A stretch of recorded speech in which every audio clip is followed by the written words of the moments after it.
minus 1.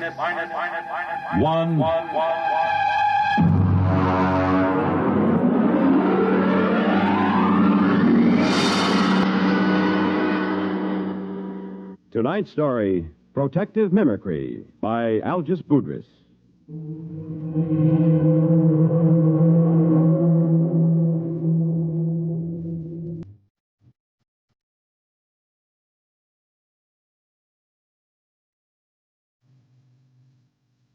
Frankly, I think I'll probably have to take my expense account clear up to the Central Gallic Civil Service Board. My friends tell me to forget it, but take it from me, a rap in the credit book like this isn't easy to laugh off. Not on a grade 4 civil service pay scale. So I've made my beef out in quadruplicate and filed it. Usually, a special agent in United Galactic Federation's Department of the Treasury, Investigations Division, Currency Section, doesn't have much trouble with his swindle sheet. But this one's a corker. To understand, you got to know how they make the stuff. The Ungallic Mint is in New Geneva on Canopus 3. I remember I went around with the 40 Deci credit tour when I first joined the staff. The guide was a cute little brunette from one of the Rim stars who was later fired following an annual Pan Solstice office party. I didn't pay much attention to her spiel. She was dressed in the new Neo-Minoan style, but I got the general idea. This is a demonstration machine, of course, but you will notice the indestructible fiber coming off that spool at the right. It goes into the slot in the machine there.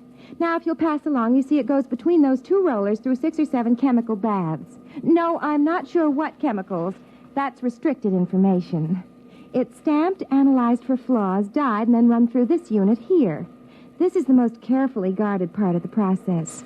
The unit is removed from the plant each night and locked in the deep space vault on the satellite station directly overhead. After the strip emerges here, it is chopped into convenient lengths and carefully removed into armored cars. It is called money. Well, what does that secret unit do? Well, that's a very good question. You see, the currency is non-defacable, fireproof, immune to wear, weather, and water. But the most important thing is an electronic pattern impressed into the fiber by that secret pattern. You all know when you cash a bill, it is passed over an electronic plate that reads the pattern. If the serial number and the pattern match, well, but if they don't, well, first I'll put an ordinary credit note over the beeper. There. Perfectly good. Now, a simulated counterfeit bill without the electronic pattern. Well, now, that wouldn't fool anybody long, would it? Could anybody duplicate that electronic pattern? Well, that's a very good question. Only the government has the equipment to put that in. Your currency is safe and sound. Don't you worry about that. Are there any more questions? Yeah. How about a drink after the tour? Well, Oh, that's a very good question.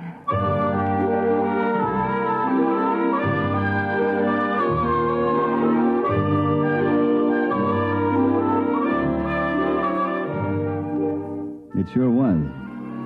So was the answer. Well, getting back to money. The engraving, the chemical composition of the ink and the fiber would be tough enough to duplicate. But that electronic pattern snaps the clincher on it.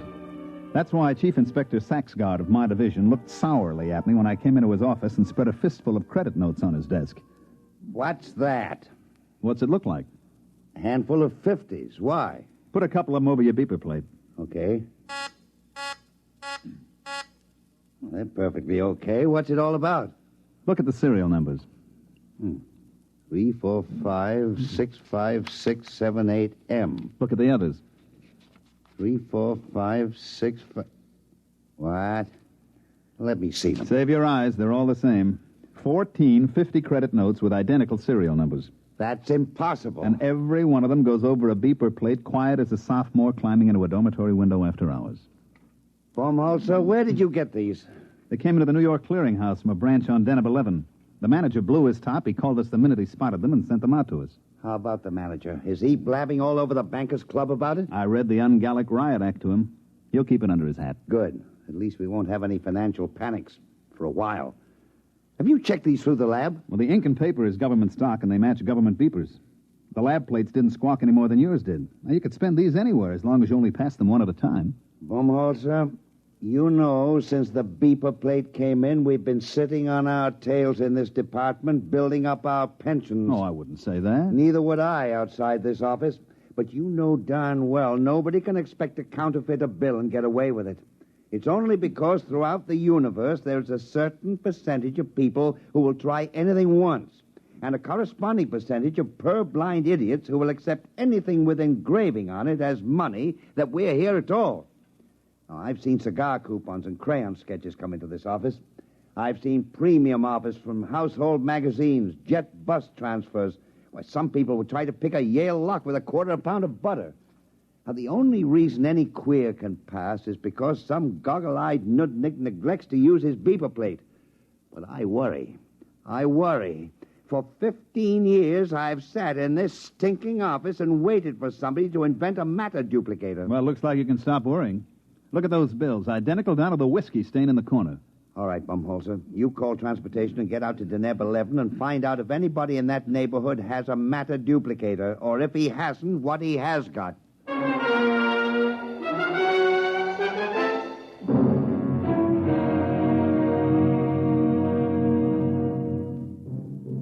I picked up the department shuttle to the satellite and made fair connections up to Deneb 11. It's a 4-day run on drive, and I get free fall 6, so I was glad to hit the port in Glub, which, so help me, is the name of the only city on the place. Deneb 11 is what we call in the department a mud ball. It's a jungle world with an atmosphere like a swatch of Harris tweed. I was smoking a cigarette when I got off the shuttle, and the air I pulled in made the smoke taste like well-decayed leaf mold. I was wringing wet 2 minutes after I left the air-conditioned port. I noticed the local costume would get you arrested on any beach in the galaxy, but it didn't matter since there's nothing titillating about pasty skin dripping with weary perspiration. I checked in with the regional office and found the resident agent tinkering with his air conditioner. Hi, Baumholzer. You know anything about the sealed power pack on this condenser? Yeah, if you keep banging at it like that, you'll crack the seal on the atomic shielding, and your posterity will thank you. 3 heads at a time. Oh, I guess I better not fool with it. Now, take off your pants and pull up a chair. I don't mind if I do. Is it always this humid? Oh, no. In the hot season, it's worse. I'd send for a replacement part, but the fax line isn't too reliable. The last time I sent for a sealed unit, they shipped back an overaged sea lion. Yeah, I know. I was on Polar Station on Ganymede when my heater element broke down. I faxed for 3 feet of element, and they shipped me back 3 fetal elephants. Yeah. Well, I suppose you're here about the queer bills, huh? Yeah. Got any lines on it? Well, my orders will lay off and let the central office handle it. Be my guest. Any ideas? No. Where do you figure to start? Well, this is the only city. I'll have to check it out. Have you got a list of authorized beeper plates? Somewhere. Let's see here. Oh, look out. Why? There's a whittle fly on your arm. Hey, how does a thing that size get through the filters? Insects on denim are tricky. This one is a non-filterable virus in the larval stage. Then it blows up to this size. Carve his initials in your arm if he gets a good bite. That's why he's called a whittle fly.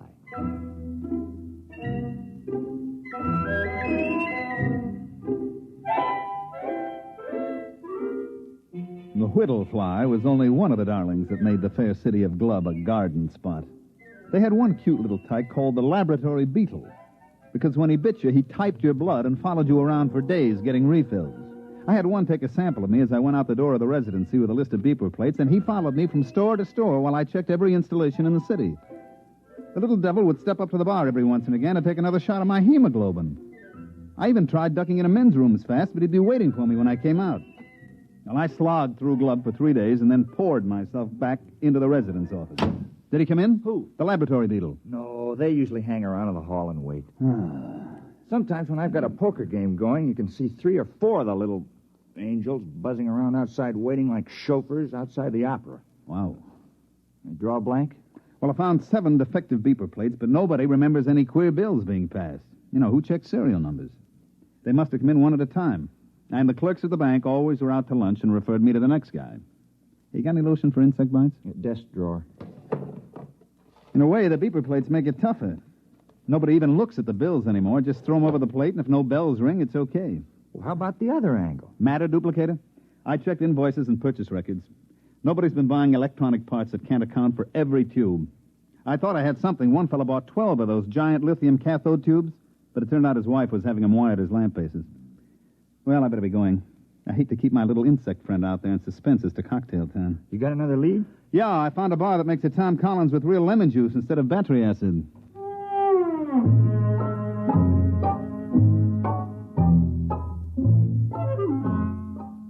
I managed to duck my lab beetle in a revolving door. He went around twice and shot out into the street, so I settled down at a table at the bar and tried to make believe that I couldn't taste Deneb 11 atmosphere in my Tom Collins. I was chewing on an ice cube when I looked up. Mr. Baumholzer, That's right. I want to talk to you about money.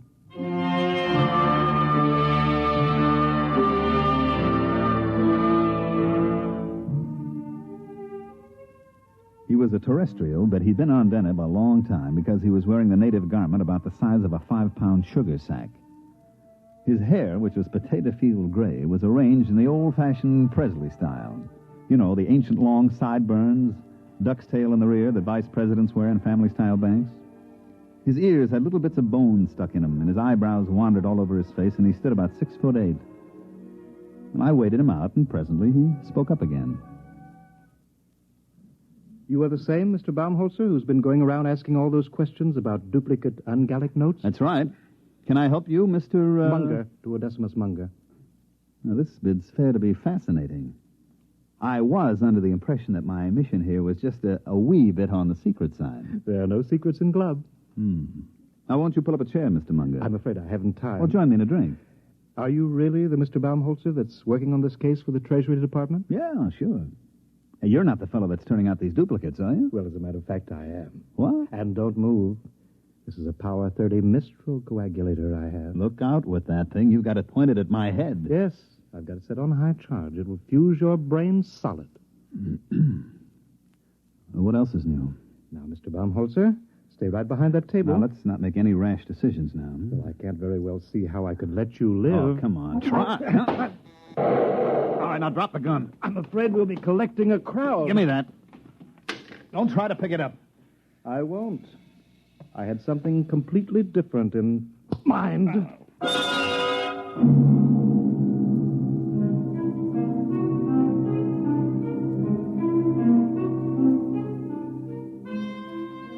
Just like in those ancient legends the archaeologists keep digging up, the ones with the hard-boiled detective and the beautiful blonde, I felt the traditional roof fall in on the back of my head. As I went black, I remember thinking how odd it was that it was happening to me some 500 years after Spillane the Scrivener. I came to in the same archaic fashion with my head going around in a free orbit around my neck. Baumholzer, are you all right? I can't see. I'm blind. Everything's black. Well, open your eyes. Oh. Where is he? Who? The guy who slugged me. What am I doing back at your office? Oh, some bartender brought you in. I thought you passed out from too much lemon juice. It was a guy named Munger. Which way did he go? Beats me. Munger? Tall feller in native dress? Yeah. Oh, well, you might as well forget about it. Why? Well, I can order a pickup on him next time he's in town. They'll sock him away in a psycho ward for a while. Forget it. Look, I am not an old lady calling up complaining that the nasty delinquents are teasing my cats. That Munger's tied in with the queer. Him? He said he was the passer. Well, that can't be. Munger. You got a file on him? Yeah. I get a number of complaints on him, so do the local cops. Well, I didn't want to make trouble. He's a very wealthy man. I'll bet. What does he do? Well, he's a merchant or something at a native village. Once or twice a year he comes out and paints the town, but a counterfeiter? I would like to talk to him again with the Mistral in my hand. He had a Mistral?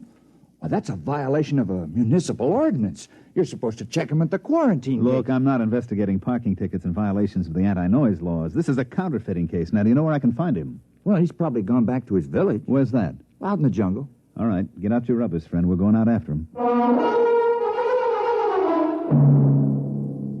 Suppose you fill your bathtub full of mud, build a fire under it, turn on the shower, and crawl in and wallow a little. Do that, and you've got a fair idea of the Denebian jungle. I went out with Hall, the resident agent, and we started off. Stick close, Baumholzer. Visibility is about 10 feet. I'll eat everything I can see within 10 feet. Ow! What happened? I walked into a tree. Help me up out of the mud.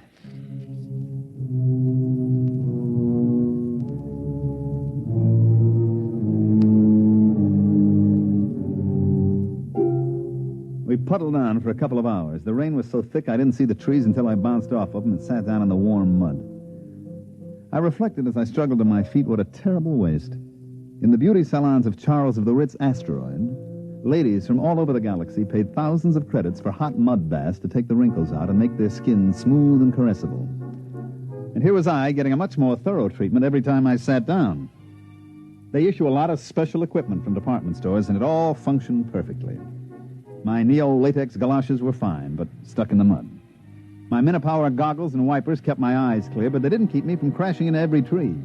My leak-proof sportsman's flashlight stayed dry as a bone, but powerful as it was, it couldn't light up more than 3 feet in the pelting rain. Paul, the resident, led the way, consulting a compass and a waterproof map, and finally we stopped, and I noticed that there wasn't any rain coming down on me. It's a rain shelter. The natives build them. Kind of them. Well, they're on all the trails. If you go more than a day in the rain, you go punchy from water drumming on your hat. I believe it. Well, now, don't sit down. You'll sink in. I don't know. Theoretically, a broader base should keep you from sinking like snowshoes. Well, also increases the suction. I'll stand. How far is Munger's village? Either 2 miles or 22. I can't read the map very well. Hey, wait a minute. Listen. Well, that's the rain. No. You hear that squelching? Somebody's coming. Oh, yeah. From over there. Natives? Maybe. There he comes.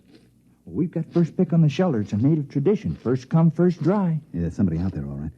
Who's there? Who is it? A friend of mine, Mr. Baumholzer. All right, Munger. Where did you come from? Don't move. I have several friends pointing long spears at your kidney.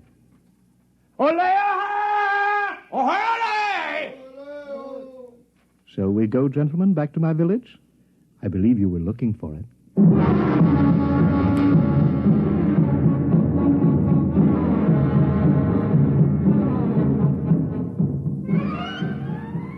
Munger was so intent on me that he didn't seem to notice as Hall sidled off into the darkness, and when he did, he set up a desperate cackle.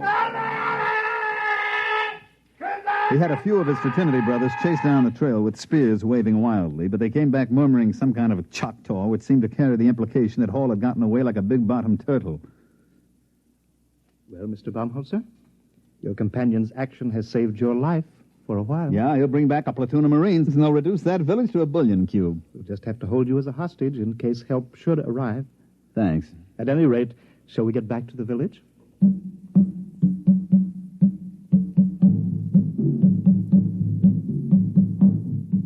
He had about 10 natives with him, each one about 7 foot tall, with those big, flat feet that evolved on Deneb for walking in primordial ooze.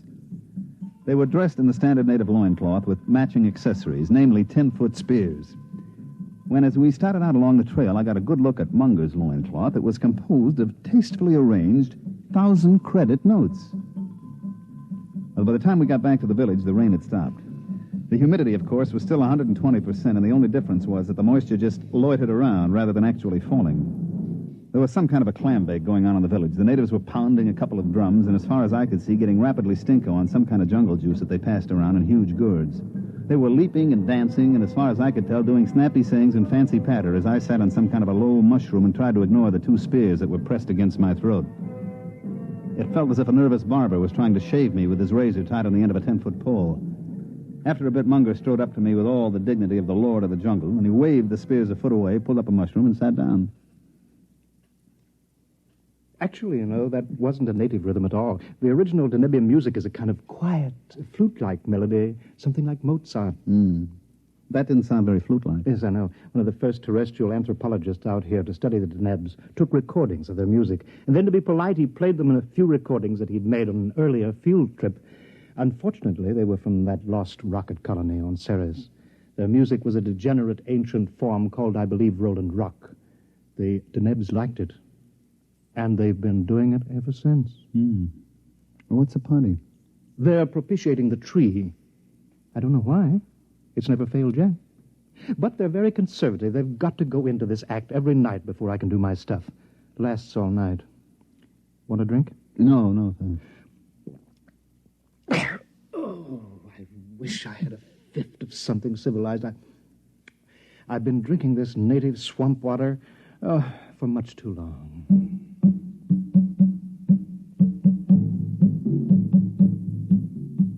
He was right. They kept it up all night, and I sat trying to figure out in which hut Munger kept his machinery to make those duplicate bills. Finally, the weak light that passes for dawn on Deneb came up, and the natives quit hollering. Let's go, Baumholzer. I hate to keep a man in suspense. You're curious about those duplicate bills. Well, now you're going to find out how it's done. Well, it's good of you to show me. I suppose your theory is that I'll never live to tell about it. That's very sensible of you. I like a man who can face facts.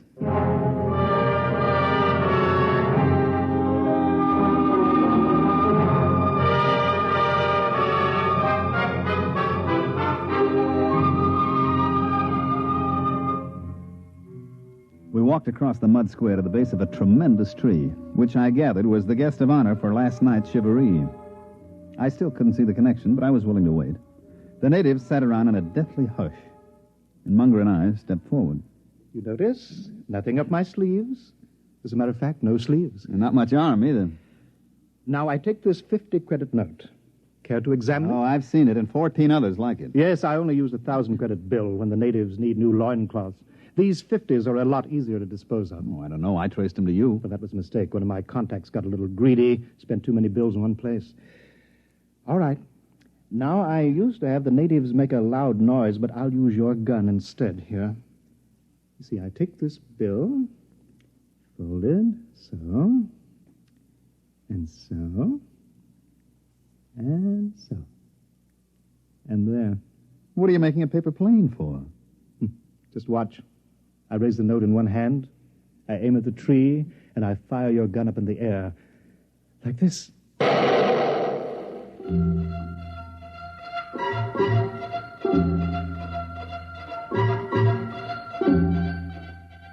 As he let fly with my gun, Munger sailed the paper airplane straight at the tree, and it sailed right into the foliage. Now watch.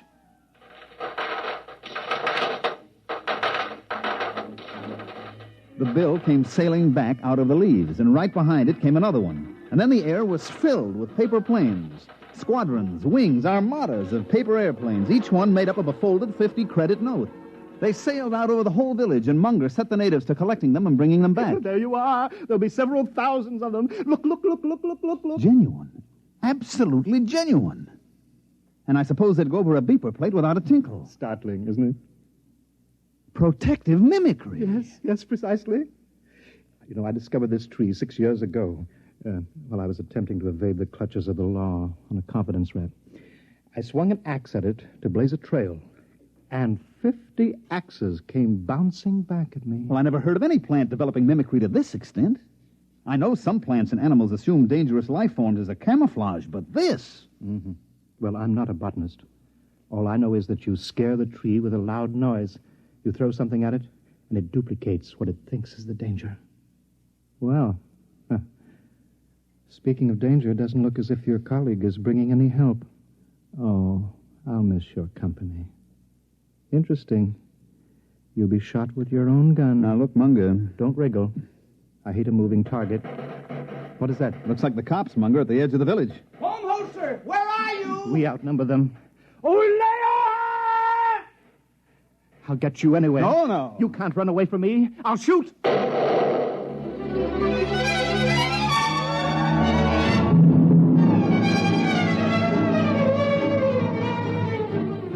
I broke for the other side of the square, and just as he shot at me, I tripped over a pot and went flying smack into the tree. Well, that's about it.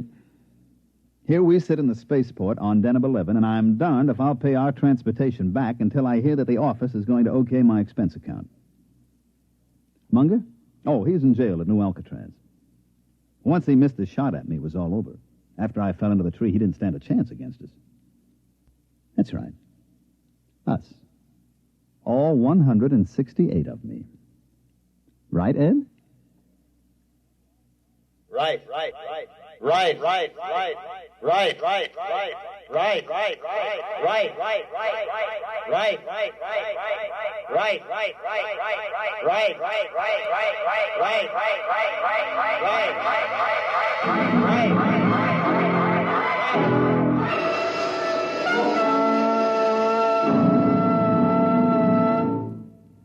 You have just heard X-1. Here is an important special announcement. In appreciation of bringing adult science fiction to the listening audience through the medium of this program, X-1, Galaxy Magazine wishes to make the following free offer to our listeners. For the first 2,500 who write in requesting it, we will send a sample copy of Galaxy Magazine at absolutely no cost. This is an opportunity to read the finest in adult science fiction, just as you listen to it each week here on X-1. To get your free sample copy of Galaxy, just write a postcard or letter to X-1, NBC, Radio City, New York 20, New York, and ask for your free copy. Be sure to print your name and address plainly on your card or letter. This offer can be made only once. So if you want your own free copy of this leading science fiction publication, be sure to write without delay. Here is the address again. Write to X-1, NBC, Radio City, New York 20, New York. Your sample copy of Galaxy will be sent to you without obligation of any kind. Tonight, by transcription, X-1 has brought you Protective Mimicry, written by Algis Budrys, and adapted for radio by Ernest Kinoy. Featured in tonight's cast were Mandel Kramer, Terry Keane, Charles Penman, Dick Hamilton, and Wendell Holmes. This is Roger Tuttle. X-1 was directed by Daniel Sutter and is an NBC Radio Network production.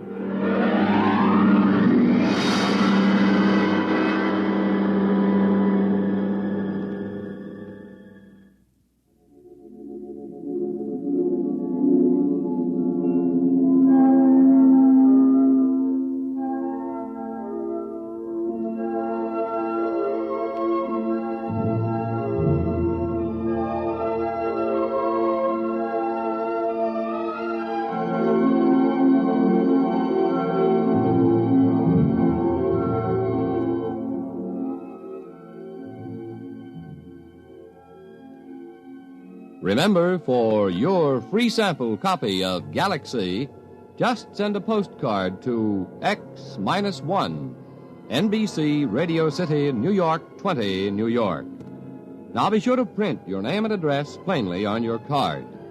This offer can be made only once, so if you want your own free copy of this leading science fiction publication, be sure to write without delay. The address again, X-1, NBC, Radio City, New York 20, New York. The Roaring Twenties in song and story. Hear Gordon MacRae in The Best Things in Life Are Free tonight.